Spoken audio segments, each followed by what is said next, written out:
Hi, welcome back to That's What I'm Talking About. Today I have a very special guest, Rachel Owen, and she's here to share with us about her love of life. And I just super excited that she's here. And I'm a big supporter of our life that we're living and the children that we are raising and how we as moms and grandmoms and just a big proponent of life in general. And I just know that your bio is so well written, and I feel as if I read it out loud, it just seems like kind of cold. I rather the thing that really stood out to me when I did read your bio today was the fact that you fell in love with babies when you were folding clothes next to your grandma at a pregnancy center. And that just touched my heart. And the fact that you have six children and you live on a farm and you like gardening and the quiet mornings, and those things just are very, very, they just hit home to me as well. So I'd like to talk to you a little bit about all the things that you do. And once again, that's what I'm talking about. So we just talk from our hearts, and whatever the Holy Spirit lays upon your heart, speak. Let's do this. Okay, Rachel? Yeah, well, thank you, Kelly Marie, for having me. This is so exciting to get to meet you and just to be a guest of yours. What an honor. I just going back to how much I love life. I love being alive. I love everything about it. I was born to a precious young girl in her senior year of high school. And so I am so blessed to be alive. I'm going to tell you how old I am now. Um, so I was born the year that Roe versus Wade was passed. And so it just, I could have. I was born to a single mom, a young high school girl. And so she chose life for me. Of course, it never crossed her mind to have an abortion, but I'm so glad it didn't. And I love being alive. I have those six beautiful kids, like we talked about, and I have an amazing husband who I've been married to for, going on, it will be 30 years. And so he is just a treasure to my life. And so, yeah, I love life to the fullest. And I love the ability to be able to help others see the value of life. One of my favorite quotes is from Susan B. Anthony. And she talked about years ago, this is before all of the modern debate that we have. And one of the things that she would emphasize is that she loved being a mother the most of all. It was the best thing in the world was being a mother. But one of the things that she loved just as much as being a mother is helping another mother not have her children willed away from her by society. And we're living in that time frame right now. We have all these expectations of society that's telling us the value of human life and that timing is of the essence, when in reality some of the greatest gifts we have in this world are not planned, are unplanned. And so I love just her life, her example that she gave, and of course my own mother and my grandmother, and how much they loved life and cared for others. Right? They always, my grandmother was always working and blessing in the pregnancy center years ago, and just sharing the gospel, loving others well. It was just a beautiful example to me. I think that's amazing. And now, as I did read that you are in Iowa and you are on a farm as well. Yeah. Do you have special animals there at the farm, or? Yeah, yeah. Well, we love animals in our home. We mostly raise our children and then also their pets. So we have ducks and oh well, I have a pet goose that loves to talk to me, and he is my one of my best friends. He follows me around the farm, and my kids always make fun of me because they're like, "Oh, you love the goose more than me," because Yeah. he sometimes is naughty, and I'm like, "Well, sometimes we're all naughty, so we can love each other even when we're naughty." So it's a beautiful example. Those Geese can be even I heard they can be somewhat of what watchdogs as well. Yes, They can chase yes. people around and all that. As I was a child, I had a beautiful duck named Mozart, and it loved swimming in the little play pool. We had a small little kiddie pool, and it just loved it. It was so cute. I love Mozart. But back to being a kid and also raising, you have six children of your own, and you are a grandma, I understand. Yes. When it comes to the motivation that you drove you to do what you do, we haven't even talked about it. Would you tell us a little bit about what you do? Yeah. So for years, when my husband and I moved back to this area, back to Iowa, we had lived on the West Coast for a little bit, and we moved back here, and we wondered why God called us back. Of course, to be near grandparents and all the beautiful things while we were having our family, and the beauty of being on an acreage and just having that freedom that you get in the Midwest. What what we found out was the abortion rate in our hometown, where both of us were born in the local hospital. We found out the abortion rate at that time was some of the highest per capita in the country.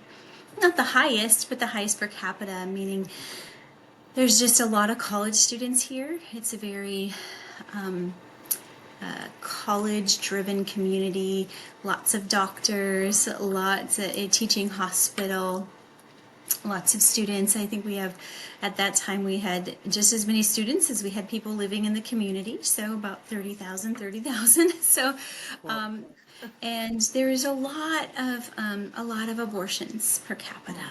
And it was very heartbreaking for us to find that out, in our own small town. I mean, you look out our front door and you can see the lights of our town, and we just we were really heartbroken over that. And my husband, who is the great delegator, he's a great delegator, he said, I think you need to go do something about that, honey. And I said, well, better watch out, because here we go. And then I did a little research. I was actually running natural health clinics at that time, so I loved putting together clinics and helping physicians and therapists and those kinds of things. So just administration is what I've always done. And so and being a mom, just that stay-at-home mom. Anyway, so I said, well, I can see what's going on. And then when I saw that the ultrasound had about 20 years ago really came into the pro-life movement with a big bang, I said, well, that is the answer, showing women what's happening inside of their womb so they could really see and give them a little sneak peek of what's happening. That was amazing. And so I'm like, well, let's do it. So I just opened up a bunch of clinics across the state. Loved that. Loved on women. Gosh, I remember the first little baby that we saved at our clinic was a precious mama. She was a dear friend. She had several little ones. Her husband had left her with several little people at home, and she was feeling very overwhelmed, thought she met Mr. Right, and got pregnant again, and was just like, I can't do 4 kids and be a single mom. And we just walked her through that. I remember telling her, it sounds like this guy is a really sweet guy. It sounds like you guys just have a misunderstanding. And so I just coached her in the 5 love languages. I said, hey, I think you both need to read this book. Well, what she did was she called him up and she said, Rachel says you need to read this book. And then she says, but I'm still having an abortion. I can't do this. I can't do this alone. Because he obviously wanted the child. And so he went back, and in 24 hours, he read the whole book. He called her. He said, I love you. I want to be the father to your 3 daughters and our baby. And I want to love you for the rest of my life.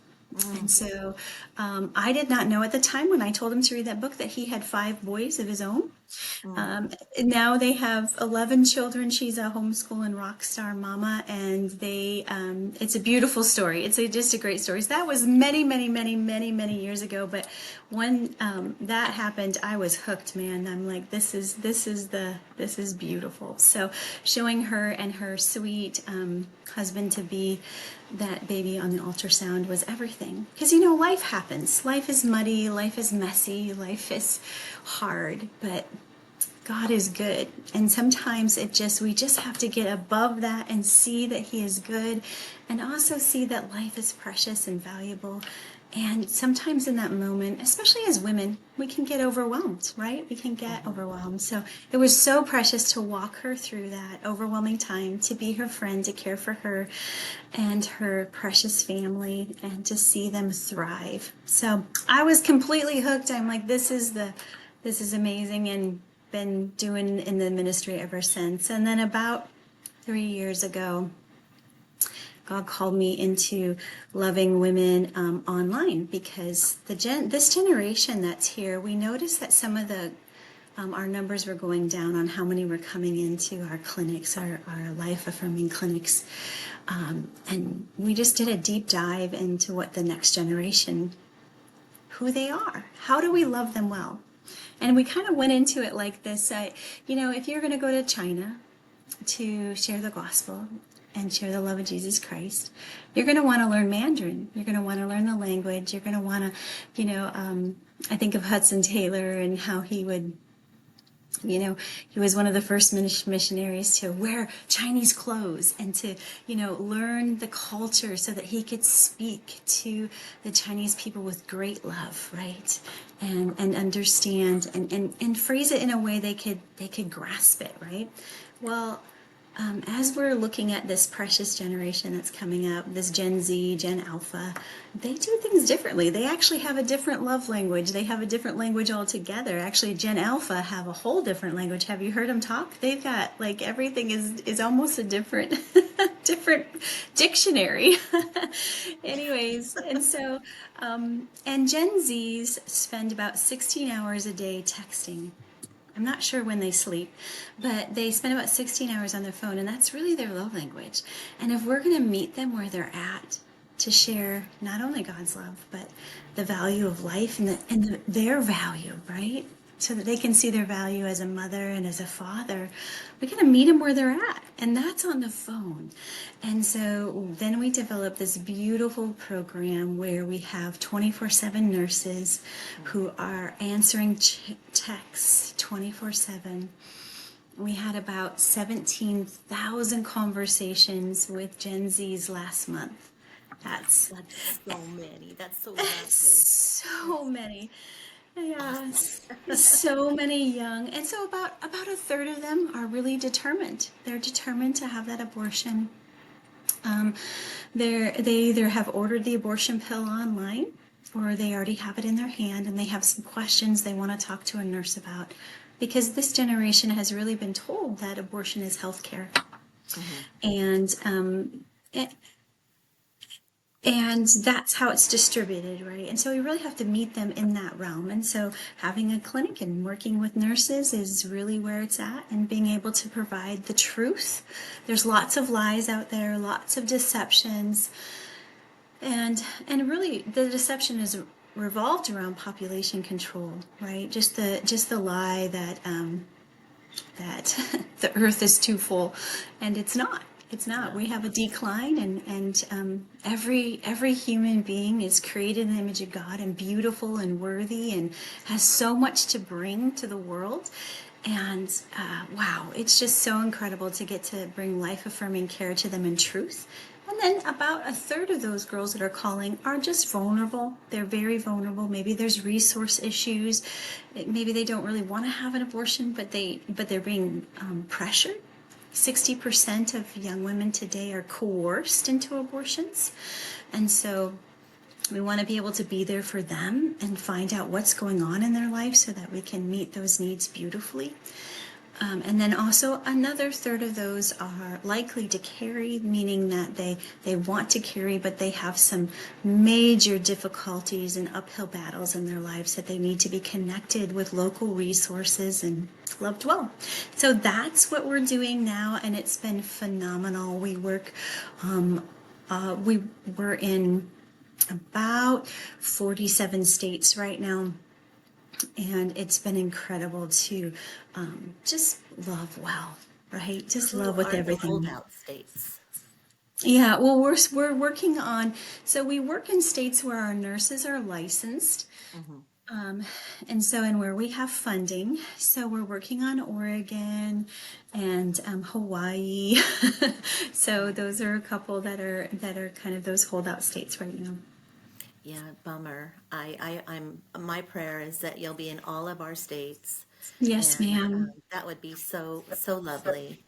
And I was looking online, and they have I don't know what brought me. Well, I'm sure it was just preparing for our time together, but Hmm. Rachel's Vineyard, which is the, are you familiar with Yes. Rachel's Vineyard? And that Hmm. is so lovely. And I was looking it up, and I was on their website today, and that is a place for healing after a woman may abort their child. And there's so much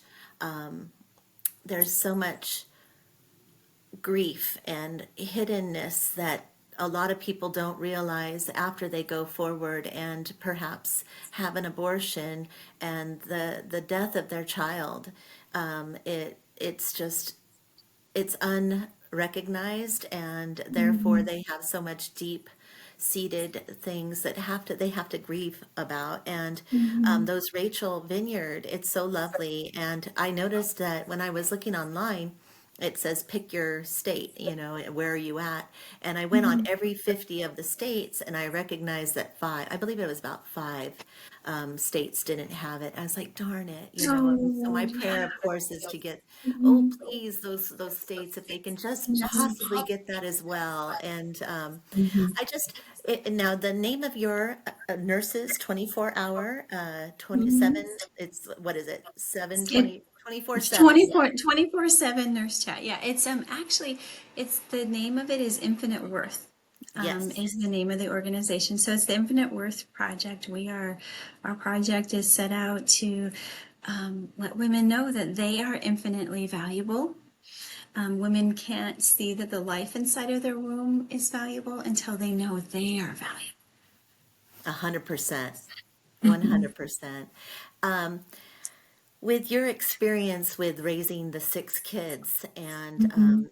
I'm sure that right now I have three kids, but of course I have a couple step kids, and they're all getting older. My oldest is 34, and my youngest is 18. But Mhm. they all have their own ways about looking at things, and like you said, they're all on the text. We went to dinner for my daughter's 18th birthday, and I could see her, in multiple conversations, and I'm sitting Yes. next to her, and I'm like, we're at a beautiful dinner at this Yes. gorgeous place in Long Beach by the Queen Mary, and it was quite Oh, lovely. And yes.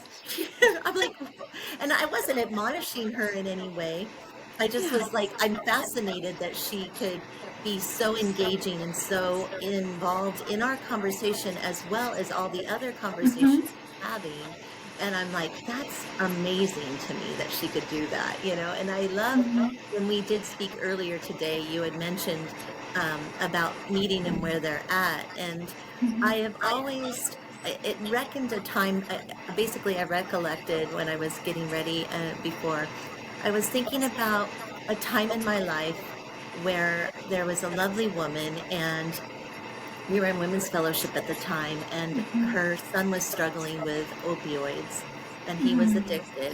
And we were discussing addiction and stuff. And I loved what she said. So it's very similar to what you are saying about meeting the our younger generation, Yeah. meeting them where they're at.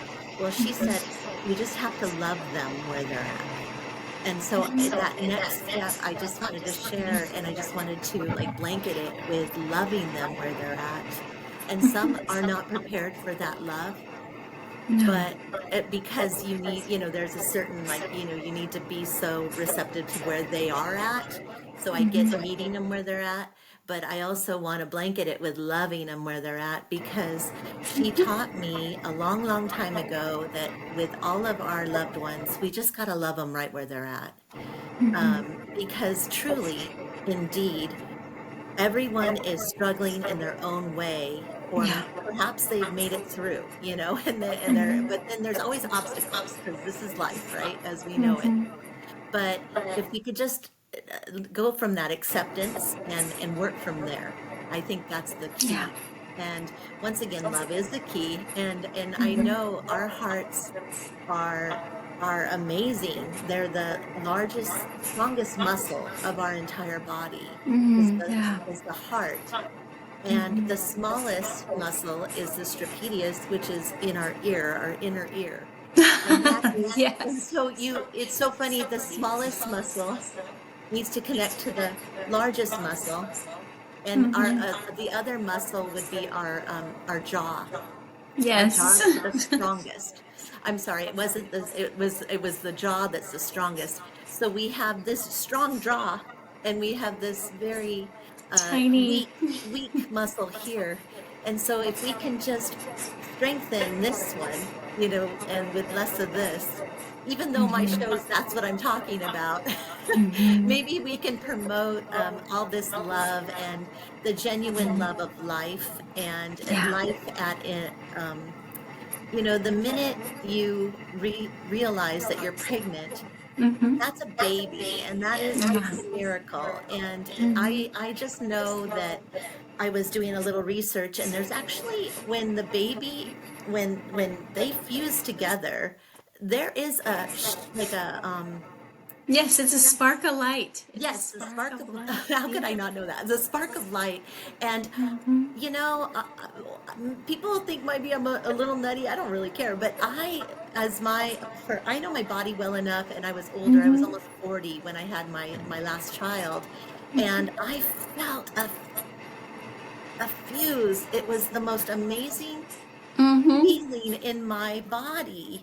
And I was pregnant, and it was just Yep. it was fascinating to me.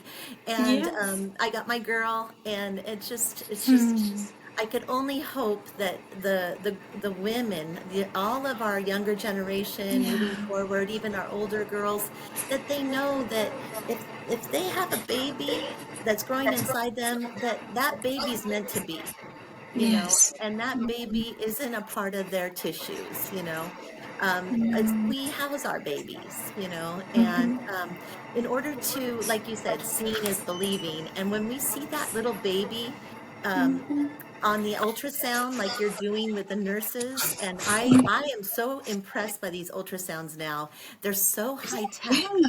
You could see their They are. fingernails, you could see every little thing, and it's shocking. And I mean, when it comes down to it, seeing a baby, it's just knowing that baby's inside of you growing, Yeah. and it's going to be unique and different than you, and you get to be their earthly mommy or their daddy, later on. It's just like the daddy gets to be the mommy, but it's just pretty great, and I just love, and I just want to applaud you for offering this amazing opportunity for women that are scared or just anything. They just need to know more about this rather Yeah. than I like what you said. I really want to combat the whole abortion pill, the morning after pill. I really want to get it out there that please, you're hurting yourself.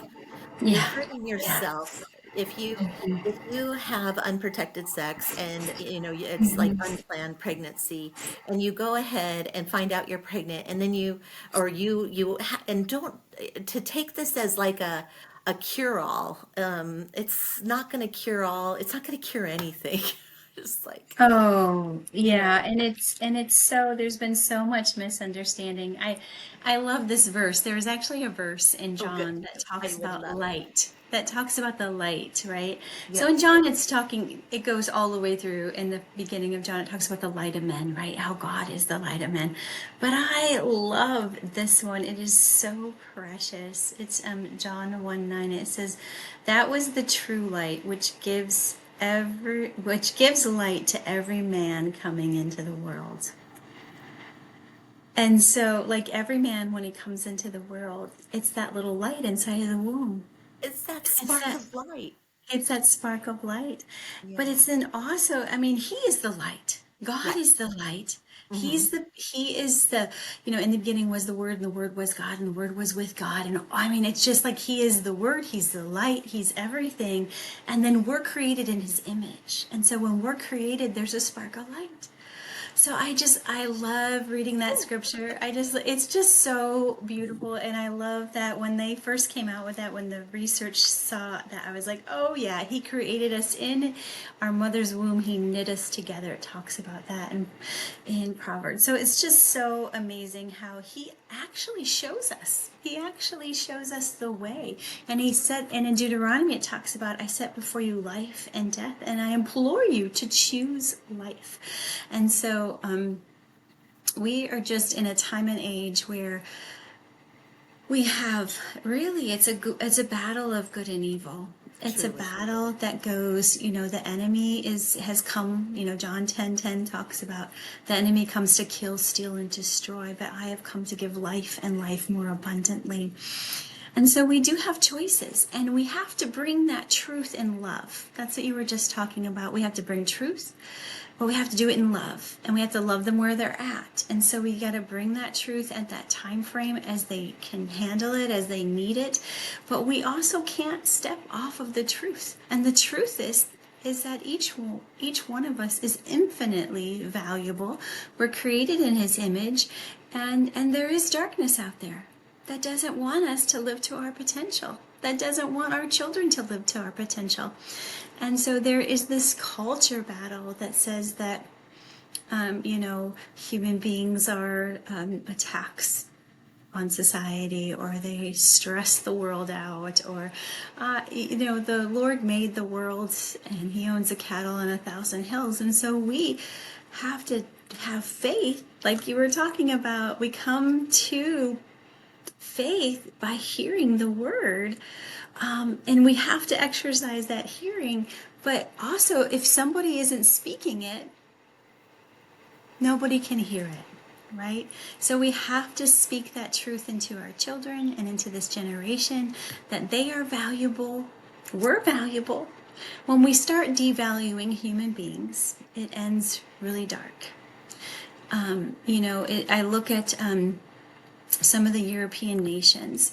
They have claimed that they have, this is so hard to sometimes absorb, but they've claimed that they've eradicated Down syndrome. Well, the reason and how they've eradicated Down syndrome is through abortion. They do genetic testing, and they test those precious little ones, and then when they have Down syndrome, they abort them. Actually, 80, depending on the year and the statistics, it's over 90% Mm. That's just. of Down syndrome babies in our country are aborted. Mm.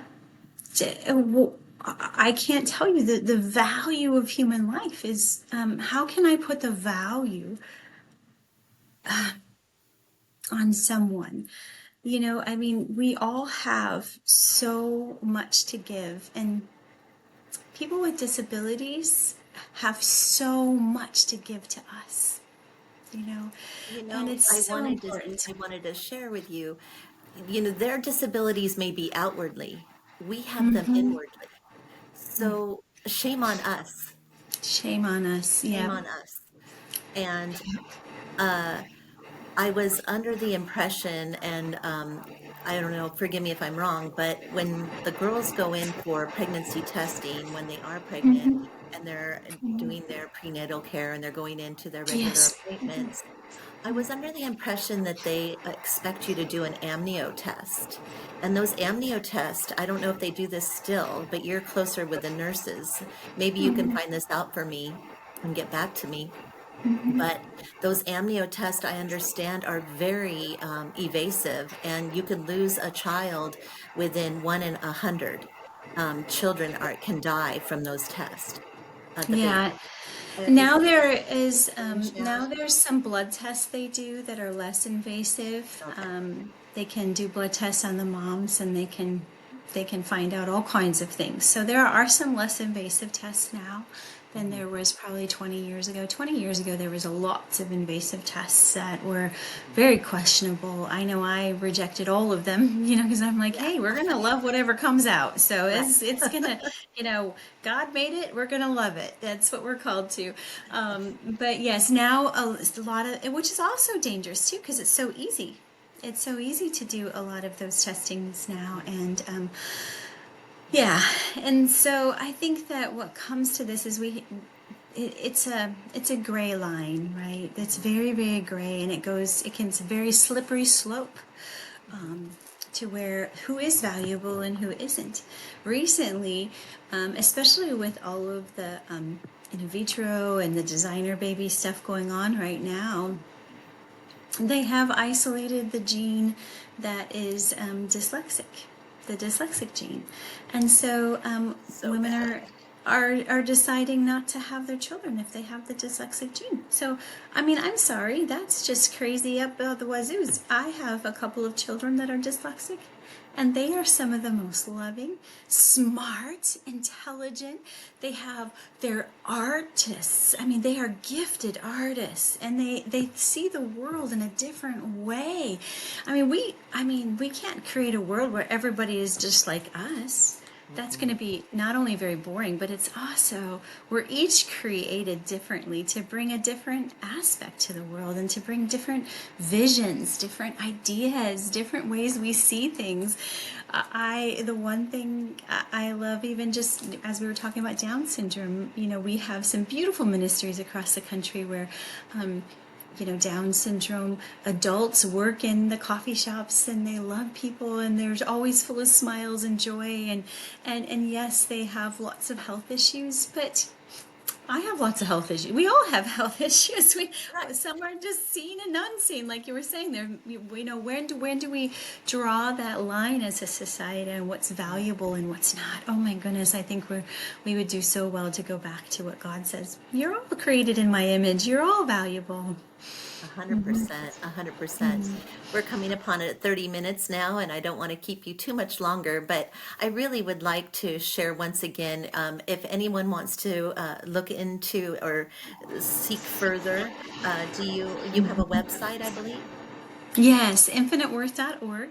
Okay. We would love to have you come and see. We do have some volunteer positions. We have prayer warrior positions where we have you come on and pray for the young women that we're serving. It's beautiful. We see actually statistic difference. Like when we have prayer warriors on praying for the girls, those girls are more likely to make appointments and choose life. It's incredible. We can actually track the volume.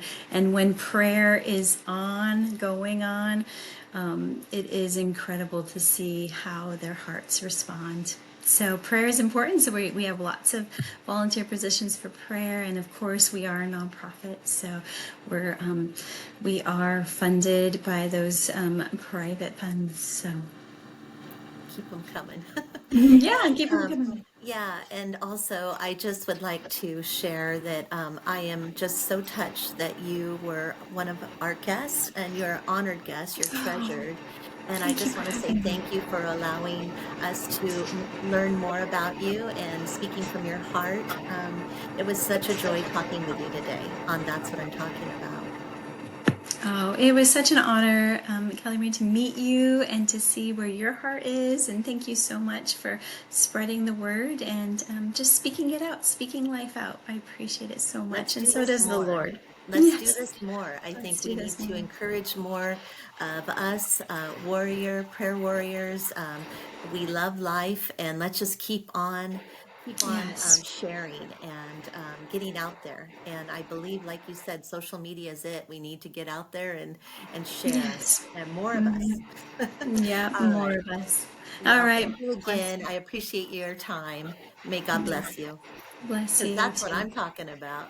Yes. Yes. Bye. Bye bye. Thank you. All right. Well, that was Rachel Owen. And once again, I am so grateful for her time with us here on That's What I'm Talking About. And, well, May God bless you. It is pro-life month, October, and we are still, we have just a few more, we have, I believe, just a week left of October now, counting down. All right. Anyway, may God bless you, because that's what I'm talking about with Rachel.